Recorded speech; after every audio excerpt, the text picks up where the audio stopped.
Welcome back to the Real Galveston Boy. Uh, gonna make this quick video. Still testing everything. Hopefully, this comes out better.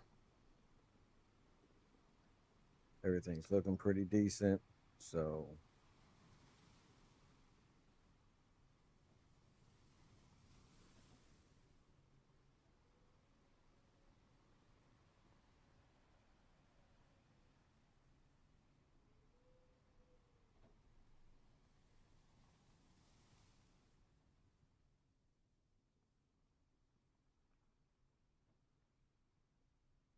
all right. I think that's the last thing. Done. Save. All right. So let's get to the video now. All right. I keep hearing these people. I don't care what side of the aisle they are or any of that. Okay. None of that matters. Anyone who uses the argument that we're sitting on stolen land has no idea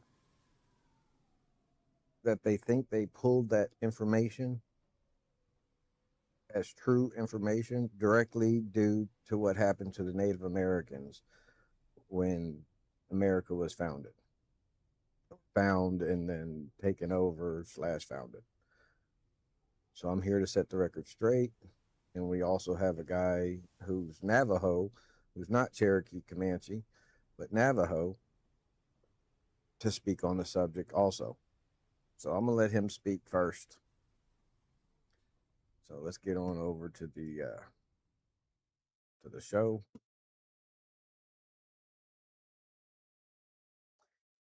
And here he is.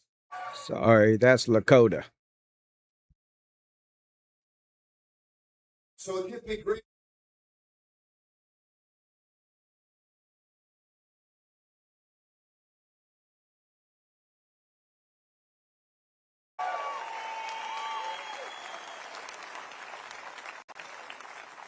So it gives me great honor to be up here to represent us and my family as well.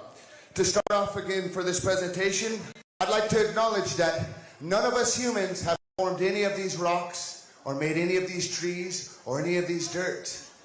In Lakota, we believe it was made by the Creator. And if we acknowledge the Creator will always be there with us. So this melody that I'm going to play for you is one of our oldest prayer melodies, and it's the melodies of the directions. In Lakota, we believe that there's 7 directions. Wioch beata, waziata kia, wioch kiapata, ito kagata, makata kia, wakata kia.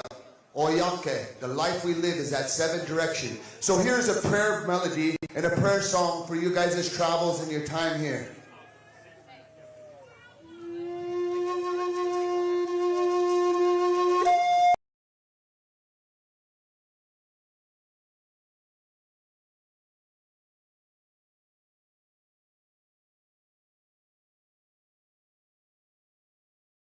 Are laughing at these people. Right. And that's pretty much Cherokee. That's your 5 nations that sided with the Americans with the Treaty of the 5 civilized nations, the Seneca, the Chickasaw, and stuff. We all believe that. So nobody could have came over here and stole our land, uh, and nobody can steal the land because unless you think you're stronger than God and you took it from Him, there's no way that you can steal it from God. So it's a complete psyop that they're using to pull on your heartstrings because you don't know that as Native Americans are laughing at these people that are talking out their aspirins.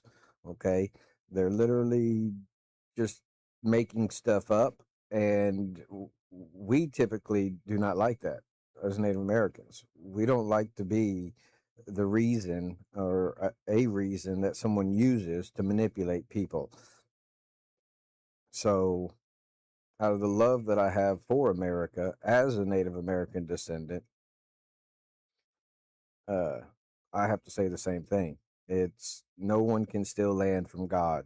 Therefore, anyone that says that the land was stolen, that we're all living on stolen land, no, because that means that we stole it from God, and that means that God didn't create you. And that means that whatever creator that you think happened, I don't care if it's scientific or biblical or what, whatever creator that you think created you, you're taking that power away from them on your own side if you believe in that.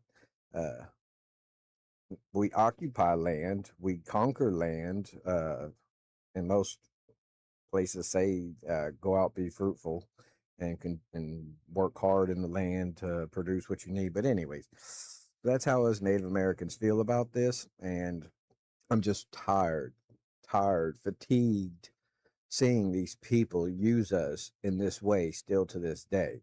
We are the last freed people. We're still not freed. The 14th Amendment did not give us citizenship. It only gave the free slaves. We didn't get our last final freedom until 1989, which the last freedom that was that the government no longer had the right to swoop in, take our kids from us, and beat them to never speak our language and practice our culture again and become a full blown American. We won that final right in 1989. So we're the last of the freed people. We're one of the longest oppressed people. And so, but we don't think that way. We know God still has us here on this land, and that is by His grace. And so we do with what we can, and we don't dwell on it. Sure, we don't forget it, but we don't allow it to control us emotionally. That's another thing that Native Americans, especially in my Cherokee tribe side, I know for a fact is the number one thing to conquer the world is to first conquer yourself.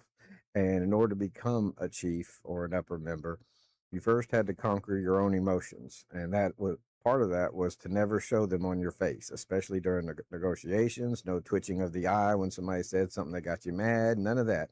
You had to learn to control that. So you had to, so that was like a right to become a man, right? Is to understand yourself, know who you are, make the connections you need to make emotionally inside, disconnect the ones that are not helping you out, and be able to move forward in that light.